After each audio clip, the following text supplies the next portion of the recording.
yoga, we will in brief. So yoga is a very popular term nowadays. It is globally, it is so everywhere it is known. So without much introduction, we can go into the yoga philosophy, but the yoga philosophy and the practical. So, but little bit background, theoretical background will be always helpful in seeing, in viewing the yoga. This for understanding the yoga in its right perspective, without any distortion, without any dilution of the content. So yoga for positive energy. So the content, what we will discuss, the meaning of the term yoga, the definition of yoga as per the Patanjali Yoga Sutra. The Patanjali Yoga Sutra is a text which is it was written by sage Patanjali. His time is say 200 or 300 BC. So the whole $80 billion industry of the presently this yoga. So that is all revolving around these 195 sutras. Just 195 lines are there. These are aphorisms. So this basic, very fundamental things of yoga is compiled in Patanjali Yoga Sutra. So Patanjali is defining the yoga. So we will just see these points, and then different states of mind and concept of energy, the concept of triguna. So all these things, we will just have a few glimpse of these things we'll have. So the meaning of the term yoga, yoga is has got two meanings actually, basically etymologically from the root. So there are two meanings. One is join. Join means yoke. So join, or other is samadhi. So the join means join the self and the super consciousness, or self and the almighty, or self and the nature. So all this we can interpret. And another well accepted meaning is samadhi. So yoga is samadhi, means samadhi is the super consciousness stage of the mind, super consciousness level. So these are the meanings. It is of the yoga, well accepted meaning. There are few other also, and the control of thought waves in the mind field. So that is the main the definition of the yoga. Yoga is chitta vritti nirodha. Chitta vritti nirodha. That is the Patanjali Yoga Sutra. There are 4 chapters, 195 sutras. The Patanjali starts with Atha Yoga Shasanam. Now, hence, we are discussing on yoga. So, the yoga, what is yoga? The next question is, what is it? The architecture of the Patanjali Yoga Sutra is very beautiful. The most important thing he will tell first. Then it's detailed. Then it's further details. Like that, it goes on. That is the Patanjali Yoga Sutra. It's a very fundamental text, the basic text of yoga. All your yoga sadhakas, it will be very interesting to every one of us. So, the control of thought waves in the mind field, that is the yoga. So very simple. Yoga is the control of modification of chitta. Chitta means it is not the mind. In English, we are talking the mind. It is not manas. So it is not beyond the manas. Say it is including buddhi. It is including the ahankar or the ego content. Then it is including the store. It is the storehouse of the memories and all the imprints, all the latent impressions of the experiences, everything. It is inclusive of everything. That is called chitta. The term chitta is used like that.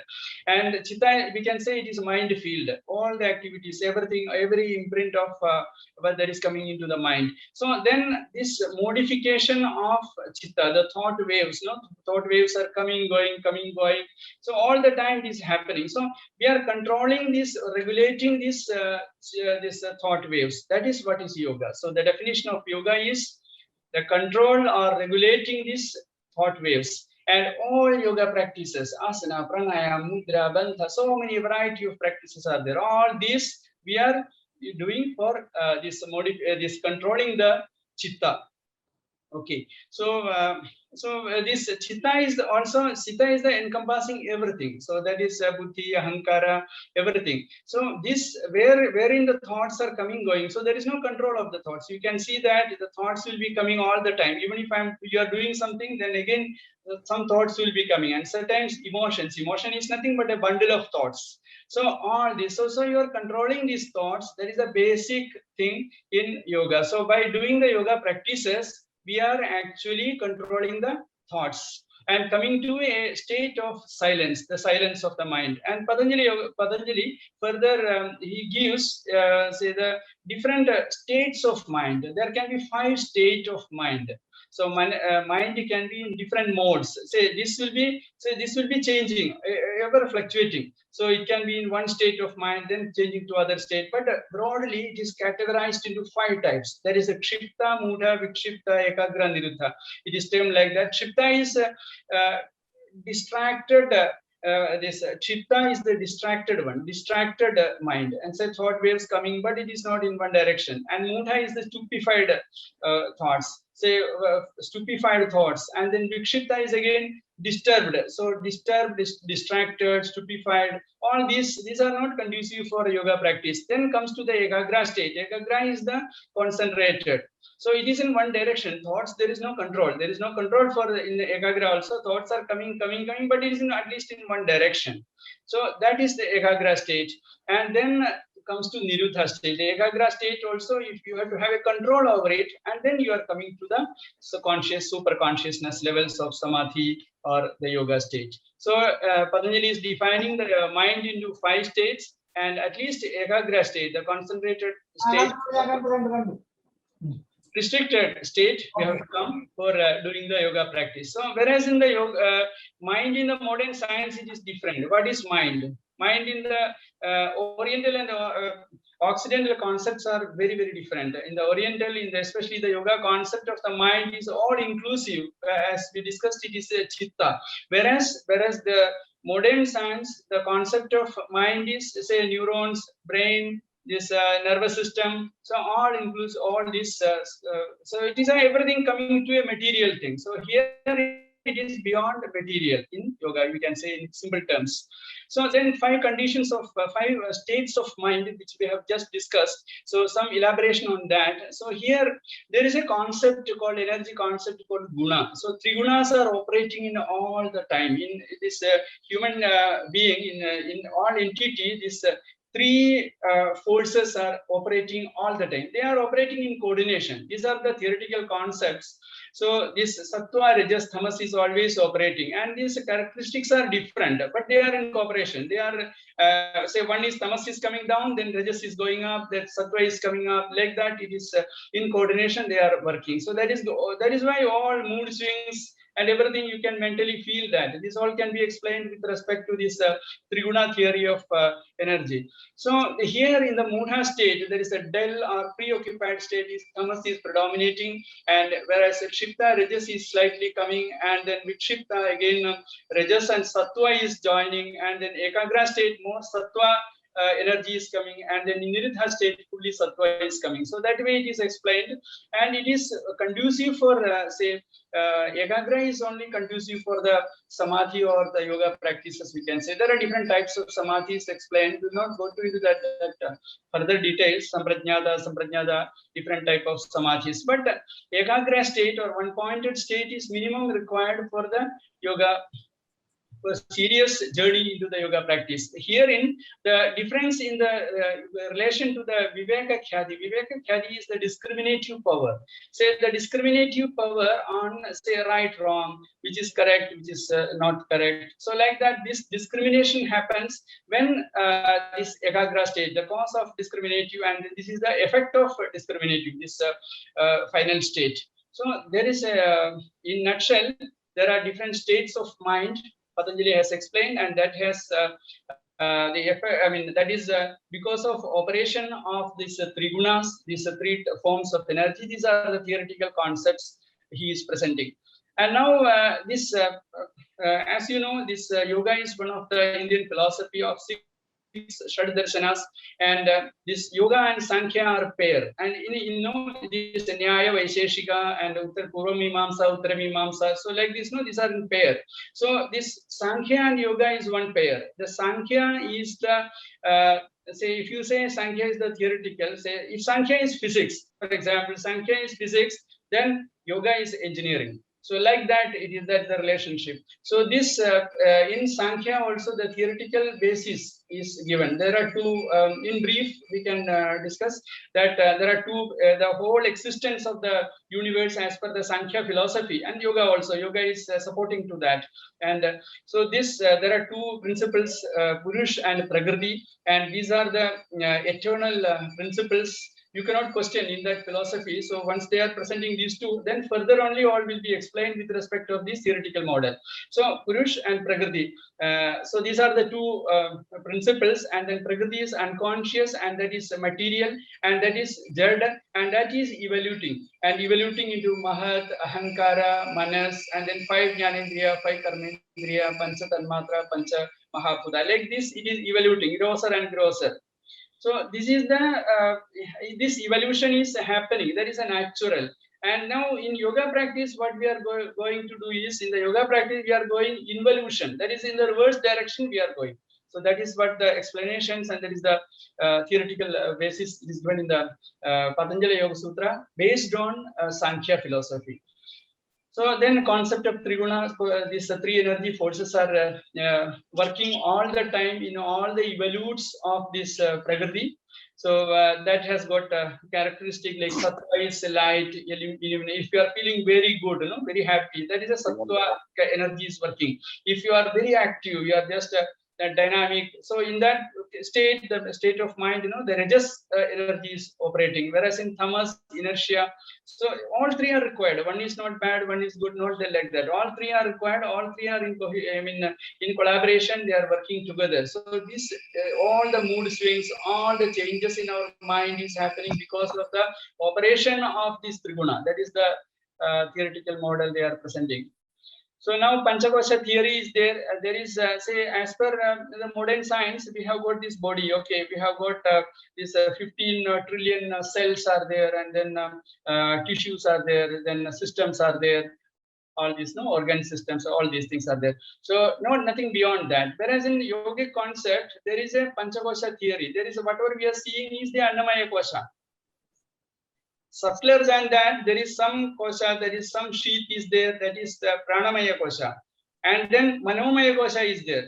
Then subtler than that. Then Vijnanamaya Kosha, then Anandamaya Kosha. So every entity, every human being, so this is having, we are having these 5 sheets. And in the Annamaya Kosha, we are in the Anandamaya Kosha, the outer one, in the bliss, we are all are touching, we all are together. That is the concept of Panchakosha theory. Panchakosha theory is presented in the Taittiriya Upanishad, and this it is in 300 or 400 BC, is ancient Upanishads, and that is a part of our yoga philosophy also. So in the Panchakosha theory, with the Panchakosha theory, we are explaining how the therapy basis, how the therapy is affecting. So the most important thing, practical thing for us is we are concerned is about the health and how the disorder can be addressed by yoga practices. So there should be a model, theoretical model and mechanism. You are able to explain. You have to explain the mechanism with the help of a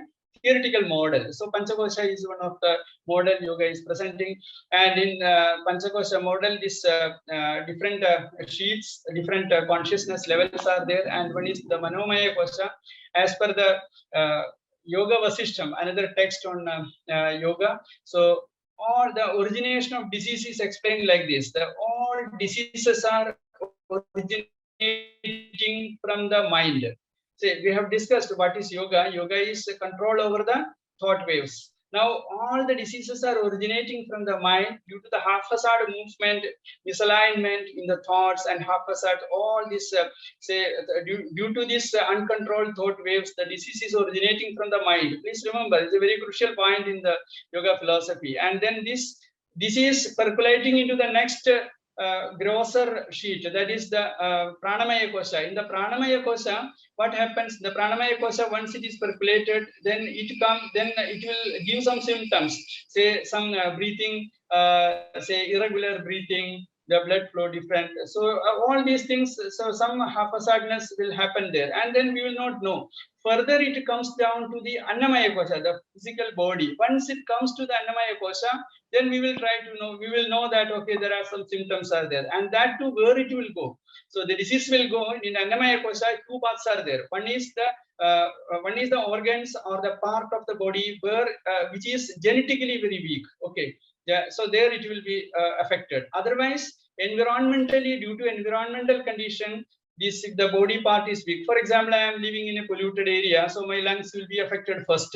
So, but the cause is from the Manomaya Kosha, from the mind, from the then it is percolated into the Pranamaya Kosha, and then finally it has come to my lungs. So because I am staying in a polluted area, or if it is coming to my knee joint because hereditary or due to some diabetes, hereditarily it is weak. So it can come in two ways. One is to the environmentally conditions or genetically hereditary conditions. So, but it comes to that weakest. So then the disease comes and symptom comes. We'll go and test all the parameters. We'll find that the doctor will prescribe some medicine, and then you start taking medicines. But in yoga, what you are saying is the disease started 6 months before, or few months before, some time before, and that time the mind, if you are observing your mind, if you are restricting your thought waves, then that can be controlled. So the point is that the origination of disease is from the mind, and you have to address the mind. So that is the bottom line. So then prana, in the pranamaya kosha, so there is a prana is the basic fabric of life, another concept. So the prana is the basic fabric of life, like energy, energy, we have a spectrum of this energy is there, different energy waves, radio waves, then X-rays. So there's this spectrum. So like that, the another end is the prana. In prana also this plant, animal, human, superhuman. So like that, there is another spectrum. So this matter and energy is, matter is nothing but bottled up energy. And then this prana is another component in yogic concept. So this prana is the basic fabric of entire life. And prana is same with everything.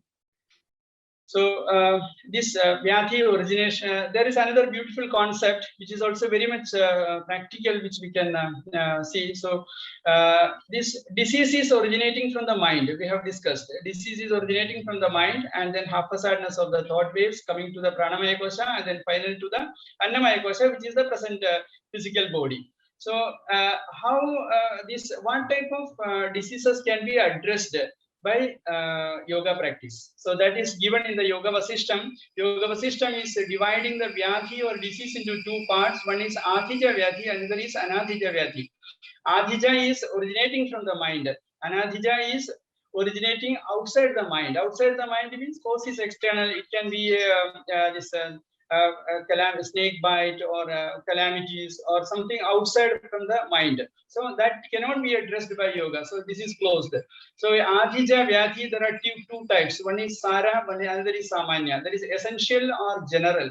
In mind also, there are two types of Vyadhi. Two types of diseases can originate from the mind. Anyway, disease is originating from the mind. That is the first statement. And then second statement, there are two types of diseases which can originate from the disorder or sufferings which can originate from the mind. One is essential type. Essential is the cause. Essential type or Sara. So that is cause is the birth itself. So birth and death, that is essential for us as a being. We have to have birth and death. So those sufferings will be there. So that yoga cannot do much, but spirituality and other practices can be there. Whereas Samanya or general diseases, all the general diseases which comes from the mind, this is yoga is highly effective, and that comes from the stress or agitated mind, haphazardness of the mind, all the psychosomatic diseases. Psycho is mind, soma is the body, psychosomatic diseases from the mind to the body, and then all the non-communicable diseases like say diabetes, then 15 types of cancer, and then this asthma, so many diseases, NCD, all the obesity. Obesity is a platform of diseases. So all this can be addressed by yoga. So this is the area where yoga therapy will be effective. That is written. This is model. These details are given in the Yoga Vasishtam. Yoga Vasishtam is a text which is written sometime in 6th century or 7th century. This division of the origination of disease and then divisions all are given in that text. So then how you treat, how in yoga therapy, say yoga was practiced in ashrams and other places. So it was not exposed to the common public. Say last 50 or 100 years only it has come to the common public. Otherwise it was in a very secretive practices.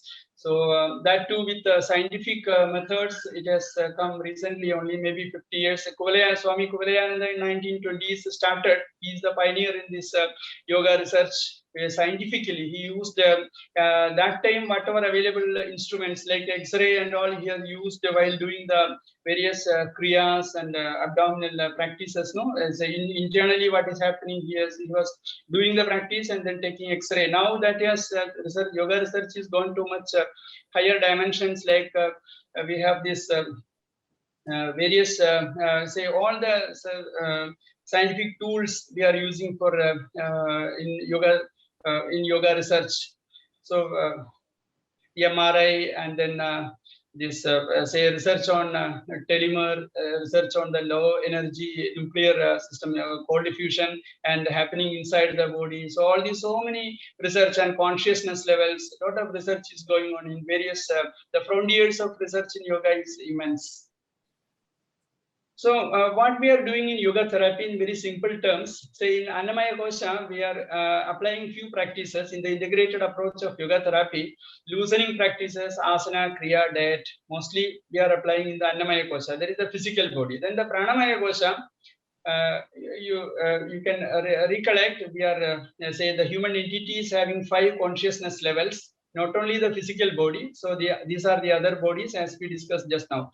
So pranamaya kosha, breathing practices, kriyas, then pranic energization technique, etc. are used. In the manomaya kosha, meditation, various type of meditation, mind sound resonance technique, so many things are used. The vijnanamaya kosha, analysis, say with the buddhi, with the intellect, there are certain analysis which is a part of meditation and like that. Then lectures and counseling and swadhyaya, reading, all these will help in the Vijnanamaya Kosha. And in the Anandamaya Kosha, this Karma Yoga, that is Karma Yoga is selfless work. So you are doing not any selfish work, but selfless work, Karma Yoga, actions in relaxation. So these are the practices generally given in integrated approach of yoga therapy for any disorder. So then other few techniques are given in the Patanjali Yoga Sutra. Just say how to Patanjali Yoga Sutra, just have a brief, say 195 sutras spread over the 4 chapters, Samadhi, Sadhana, Vibhuti, Kaivalya. So these are 4 chapters, and these are simple lines like aphorisms. No? Sutras are there. So just Atha Yogani Shasanam, Yoga Chitta Vritti Nirodha, Tadadrishtu Surubhi Avasthanam. Like that, it is giving a formula basically. It's just some simple formula for simple purpose, each purpose. And so one formula he is giving is Chitta Prasadanam. For to be happy, one has to do. So he is telling Maitri Karuna Mudita Vaitshanam Sukha Dukha Punya Punya Vishayanam Bhavanal Chitta Prasadanam. How you get Chitta Prasadanam? Chitta Prasadanam, the happiness, the bliss state of mind. Say what all the conditions of, you have to have Maitri, friendliness in all the Sukha, happy, comfortable situations, environment, or friends, with people, all. So in Sukha state, you have to have Maitri. And if in a Dukkha, you have to develop your own mind, you have to develop compassion. Karuna you have to develop in the case of Dukkha. And that you have to develop. And then you will be happy. So then in the case of virtuous punya activities, punya environment, all these things, you have to have a mudita, joyfulness, delight. You should be delight in that. And then in case of apunya, there's a non-virtuousness, in that all that situations, you have to keep the mind, you have to keep in upeksha or indifference. So 4 states, if you keep, you will be happy, you will be in Chitta Prasadanam state as per Patanjali Yoga Sutra. So like this, he is giving some tips in a formula, very simple, crisp way, which is a highly practical, which is the day-to-day life. We can simply, if we follow, that is going, because it is a psychology. Yoga is also a psychology, Indian psychology. So it gives the clear-cut statements, okay, very vivid statements. Okay, this you do follow this. So these are the points. So which will so then. There is another concept in yoga, and there are two streams of yoga. One is from the Veda, another is from the Tantra. So these two are the ancient traditions from the from India. And then this Kundalini concept of Kundalini is basically coming from the Tantric tradition. The Tantric tradition, further, it is developed to Hatha Yoga text. And this Hatha Yoga texts are giving the practices, say, the protocol for doing these yoga practices, like asana, pranayama, mudra, bandha, all these, then kriyas. Another important component is kriya, this shuddhi kriyas. So all these are given in the Hatha Yoga text, and basically the concept of Kundalini is coming from the Patanjali is from the Vedic tradition, and this is from Tantric tradition. Kundalini is from Tantric tradition. And the beauty of this concept, see the beauty of the concept. Every person is having the potential for this dormant energy is there, and whether one can use or not use, that is the concept. Say, this dormant energy is there. Every person is having this. That is in dormant stage. But you can awaken that Kundalini or that energy, that Shakti, by practices, by various practices. This is the concept. So this energy can be awakened, and it can be used properly. If not used properly, it will damage also. So these all concepts are covering there in this Kundalini. Kundalini itself is a topic for big discussion. And then happiness, Ananda Mimamsa. So in how the mind can become happy, how the happiness comes. The happiness is, there are sense organs are there. The sense organs, the respective objects, if they are coming to a sense organ, then that will be if sense organs are in contact, then immediately the mind will become silent. Just observe. If I am interested in gulab jamun, I am very much interested. So I just taking, and I am getting the gulab jamun. I am just tasting it. The immediate, say when I touch that gulab jamun in my tongue, immediately what happens? Just think. There will be a silence of mind. As per the yogi concept, there is a silence of mind immediately happening. That is why I am happy. So this, in all the cases, the silence of mind is the happiness. Where the happiness? But the silence of mind you can have with external things, say material things, but that will damage your body. Rather, without damaging that, you do the yoga practices and achieve the much more deeper silence in the mind. And yoga is chittavritti nirodha, we have discussed. So the happiness is basically from the silence of the mind. So once we know that, then we can have the yoga, say in certain yoga practices also, like Kapalbhati and all, we have seen, immediately after the Kapalbhati, there is a silence of mind. Those who have been practicing Kapalbhati, might have noticed. So that silence of that immediate stoppage of breathing, when breathing is stopping automatically, Keval Kumbhaka Avastha, in that case, there is a silence of mind. That silence of mind is nothing but bliss, nothing but happiness. So that we have to conserve.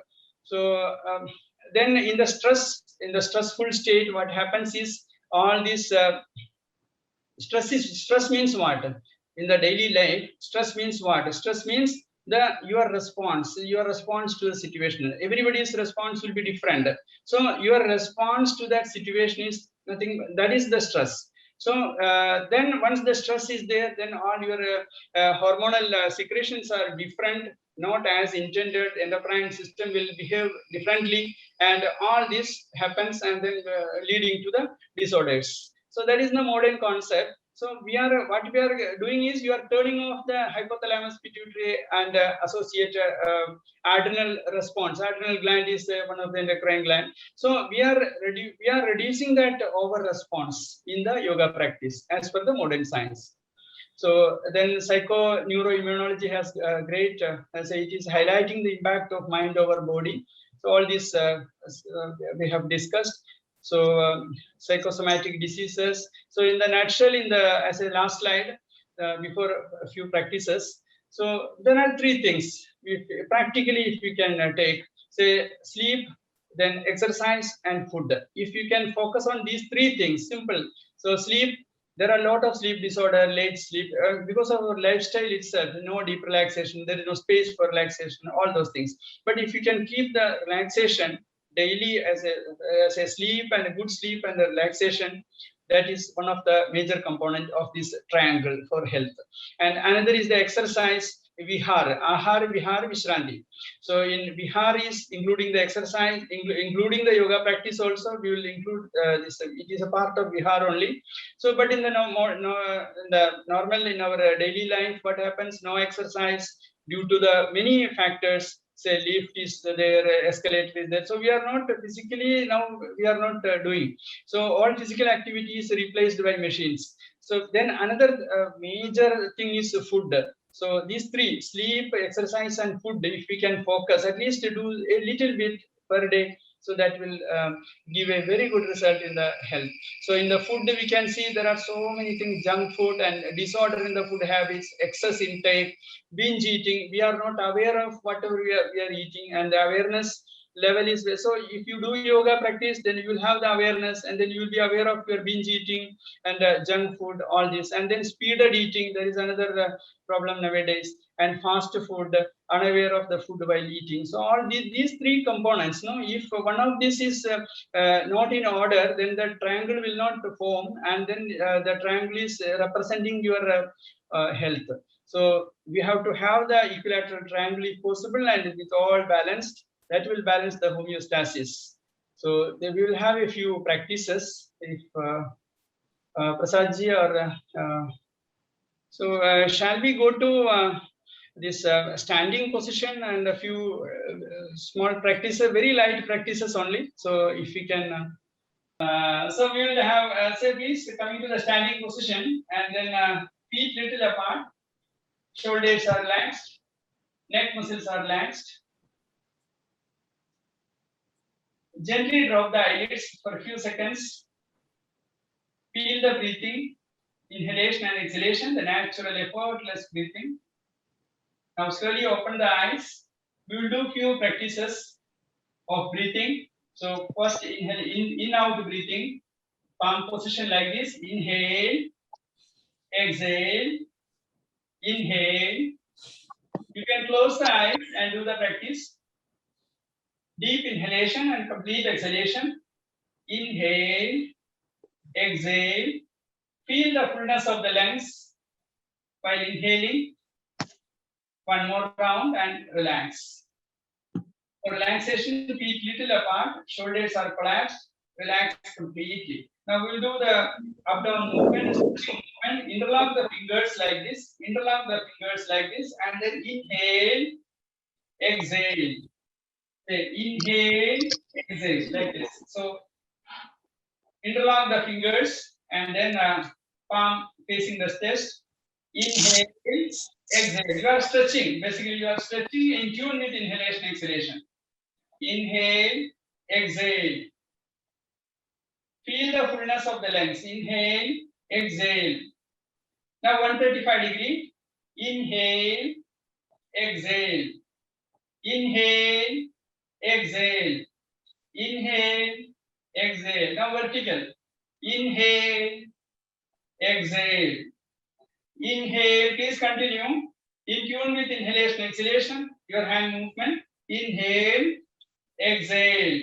Now fourth one and last one. Inhale, look up. Exhale, come down. Inhale, look up, exhale. Last round. Inhale, exhale. Release the hand, close the eyes. Bring the awareness on the shoulder, around the neck. Breathing. Complete biofeedback for a few moments. Relax, completely relax. Okay, now we'll do one twisting also. Feet little more apart. Hand position like this, palm down. Inhale, exhale. Inhale, exhale. Inhale, exhale. Inhale, exhale. Two more rounds. In tune with the movement, feel the whole body from toes to the head and relax. Now slowly relax the feet apart, comfortably apart, and relax. Now one more movement we will do in the same position. We are inhaling and stretching from toes to the top of this fingertips. Inhale. We are standing on the toes. So inhale, exhale. Inhale. Feel the stretch from toes to the tip of the fingers. 2 more rounds. Inhale, exhale. Inhale, exhale. Relax. Close the eyes. After the practice, stimulation and relaxation. That is the sequence. So once you do a practice, close the eyes for 1 second, 2 seconds, 3 seconds, a few seconds, and feel the changes in the body. So relax completely. Now slowly coming to the lie down position if possible. So we can do one quick relaxation technique, which is a 3-minute only, 3 to 4 minutes, which you can apply any time of the day, any day. So it's a very simple technique. It's a quick relaxation technique. So slowly come to the lie down position, lying on the back in supine position. That is Shavasana position. After that, we will come to the sitting position and do few pranayama. This is just 3 minutes for a quick relaxation technique. So slowly come to the lie down position with the feet apart, hands away from the body, palm facing the sky, fingers semi-closed in the natural position, head in the most comfortable position, and relax completely. You are in the Shavasana position. Relax completely and then gently drop the eyelids. Gently drop the eyelids. Bring the awareness at the abdominal level. Abdomen is bulging out and sinking in. 5 rounds. So in the closed eyes, bring the awareness on the abdominal level. Abdomen is bulging out and abdomen is sinking in. That is the first stage of quick relaxation technique. Now we will slowly move on to the second stage of QRT, associated with the breathing. So while inhaling, inhale, abdomen is bulging out, exhale, abdomen is sinking in. So abdominal muscle movement in tune with inhalation and exhalation. Another 5 rounds. That is the second step of quick relaxation technique. Please do a phone. You are not changing the breathing pattern, you are not changing the abdominal muscle movement, but you are observing. Mentally in the closed eyes, you are observing abdominal muscle movement in tune with inhalation and exhalation. That is the second stage. Now we'll move on to the third stage. In the third stage, you will associate with the feeling of lightness of the body and heaviness of the body.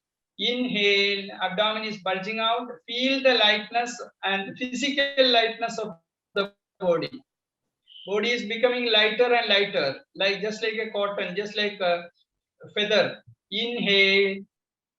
Now, during each exhalation, feel that the body is becoming heavier and heavier. Each exhalation. In the closed eyes, you are just feeling each exhalation, the whole body is getting collapsed on the floor. Feel that subtle sensations.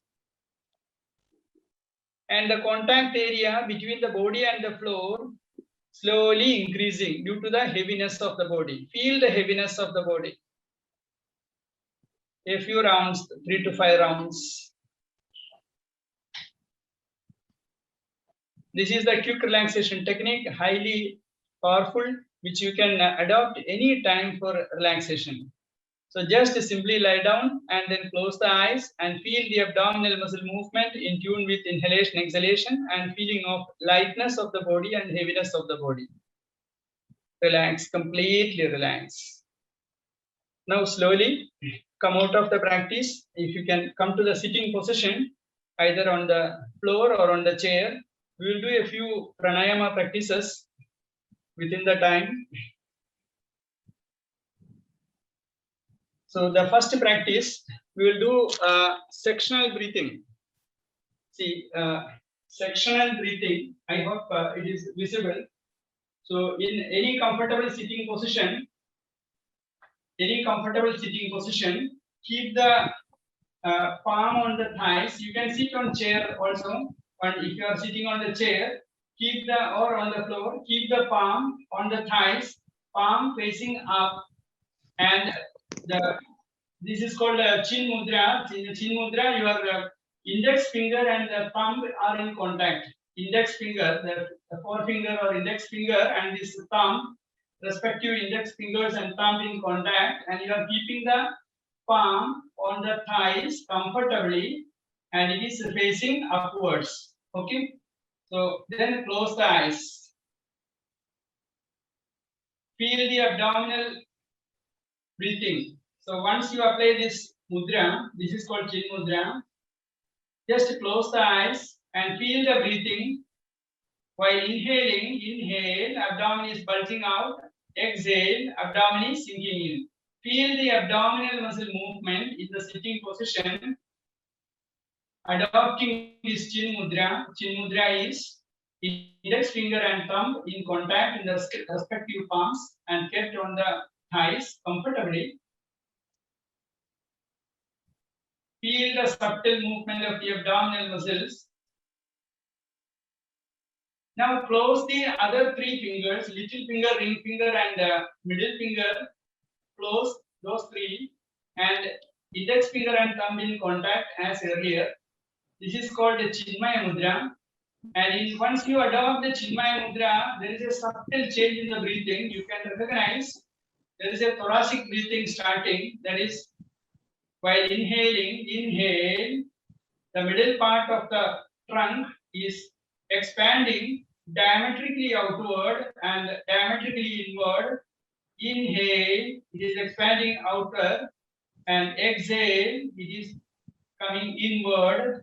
So inward outward movement at the middle part of the trunk, you can recognize, very, very subtle feeling.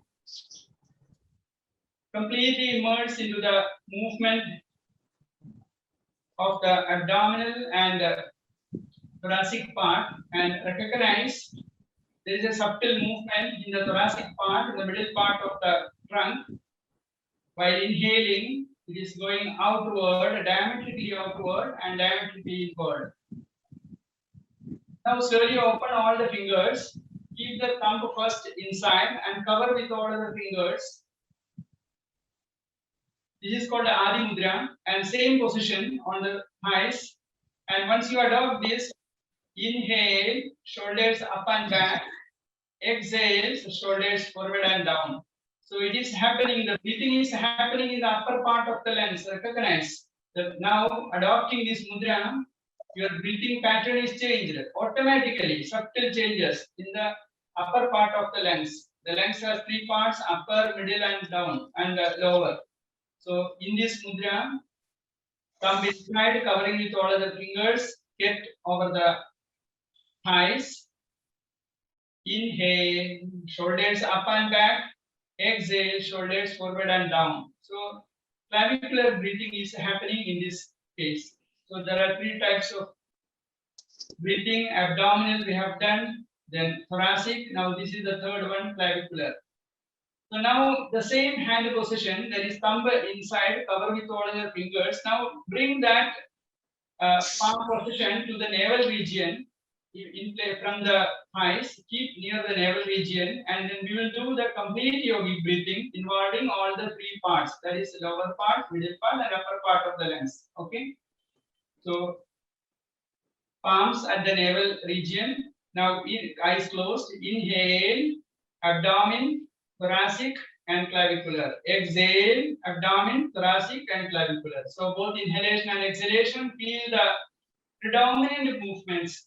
So there will be movement in other parts, but the main movement will be inhale, the abdomen, thoracic and clavicular. Exhale, abdomen, thoracic and clavicular. Continue for 5 rounds. Complete yogic breathing. Eyes are closed, back straight.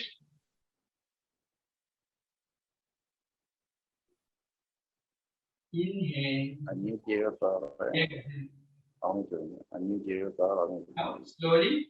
Slowly open the eyes. Slowly open the eyes. So now we will come for we will do one more practice. This what we have done is the complete yogic breathing. Now one practice which is highly powerful practice, which is called a mudra. So mudras are adjunct to the pranayams. No? So this you can include along with, or you can do separately also. So one mudra which is called khechari mudra, which we will do, which is a highly powerful mudra, which you can directly see the thoughtless state of mind. So what we are going to do is we are opening the mouth and then pull the tongue out, then curl the tongue backwards maximum and pushing up and remaining in that position. But inhalation, exhalation through nose only. This is called a khechari mudra. Khechari, K is the sky. Khechari. Thus you are seeing the sky, that is inner sky, chidakasha. You are seeing the inner sky of your, say, the mind. So you are closing the eyes, but you can focus on your mid-brow region. So if it is clear, shall we do that once? It is audible, no? You are hello. Yes. Okay. Audible. Okay. So open the mouth and then curl the tongue back. Take the tongue back maximum and then push up and maintain in that position. And mouth may be slightly opened or not, doesn't matter. And then your inhalation, exhalation is happening through nose only. Eyes are closed and you can bring the awareness on the mid-brow region in between the eyebrows. Okay, so back straight. You can do in chair, so wherever as comfortable.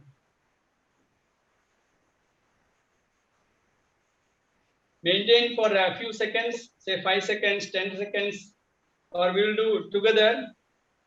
This, if all of us are ready, we can do once again.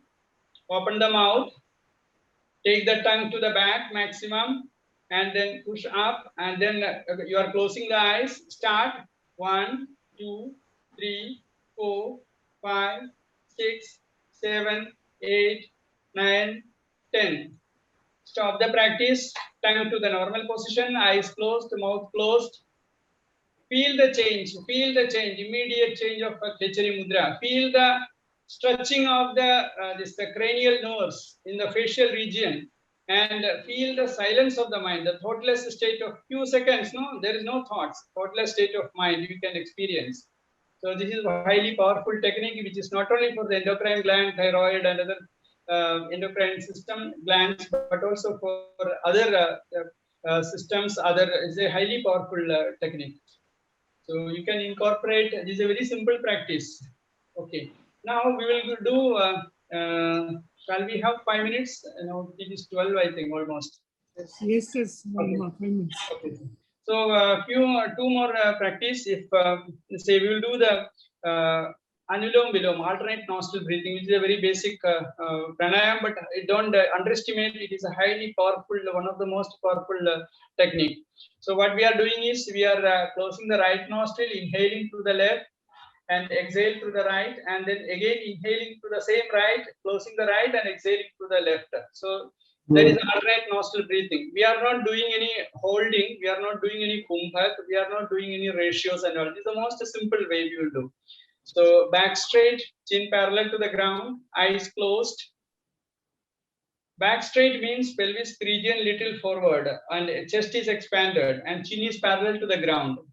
Okay, and eyes closed. You can remove the specs if you are wearing the specs.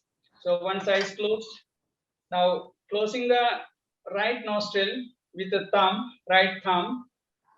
Exhale through the left first.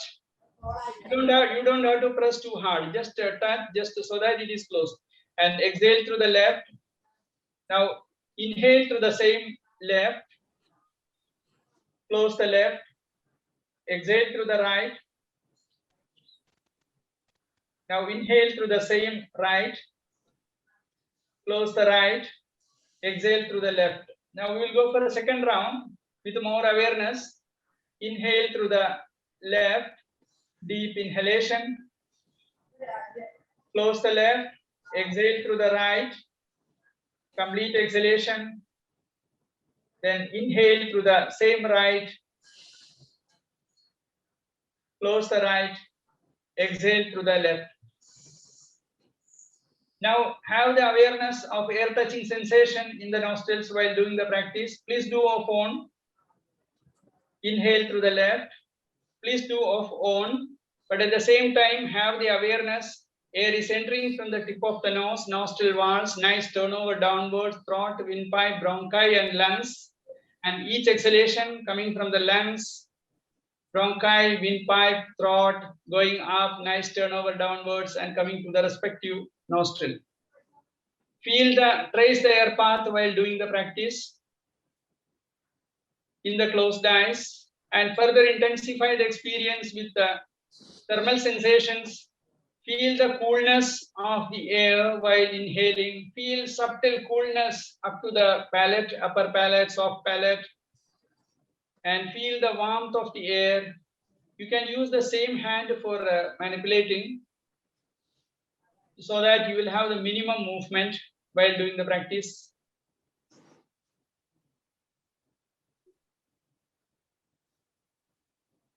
Alternate nostril breathing, which is a Nadi Shuddhi Pranayama, which is as per the yogi concept. There are two nadis. There is Ida and Pingala, left and right nostril, among 72,000 nadis. This is one of the most important two nadis are there, Ida and Pingala, and then this balancing of the nadis is happening in the Nadi Shuddhi Pranayama. Left nostril is linked with the parasympathetic nervous system, and right nostril for the sympathetic arousal. So it is balancing both the nervous system. So for the nervous system balancing this and for many other benefits, so the alternate nostril breathing is essential. It is one of the essential component of our pranayama. So relax completely and close the eyes. Immediately after any practice, just see the effect of the practice. Just subtle effects, you can see that. Relax completely. Now we will do one more pranayam, that is humming bee sound. There is a Bhramari pranayam in exhalation. While doing the exhalation, we are inhaling, exhaling through nose only. But while exhaling, you will produce a humming bee sound like not a ma, n, K-I-N, king is that word. So that N, sound of N. Take the tip of the tongue to slightly the palate, so that, and slightly separate the lips, so that you will have the sound and that is coming from the throat, back of the throat. Okay, so back straight, chin parallel to the ground, eyes closed. Inhale, exhale while humming sound. Prolong the exhalation and prolong the exhalation and immerse into that sound, the resonance of that sound.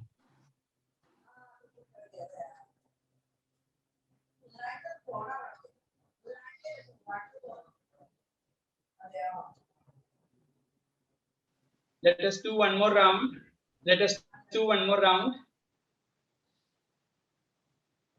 Bhramari pranayam. Deep inhalation and complete exhalation. While exhaling, you are producing the humming bee sound. Feel the resonance. Feel the three-dimensional awareness of that resonance, spreading all around and settling down to the infinite silence, the silence of the mind.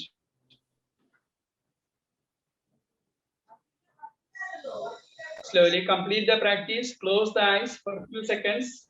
Close the eyes for a few seconds and feel the changes, feel the silence of the mind. Okay, now slowly open the eyes. Thank you. So we will complete the practices here. So actually it is a very detailed one, but a very simple practices we can include within the time. So thank you all.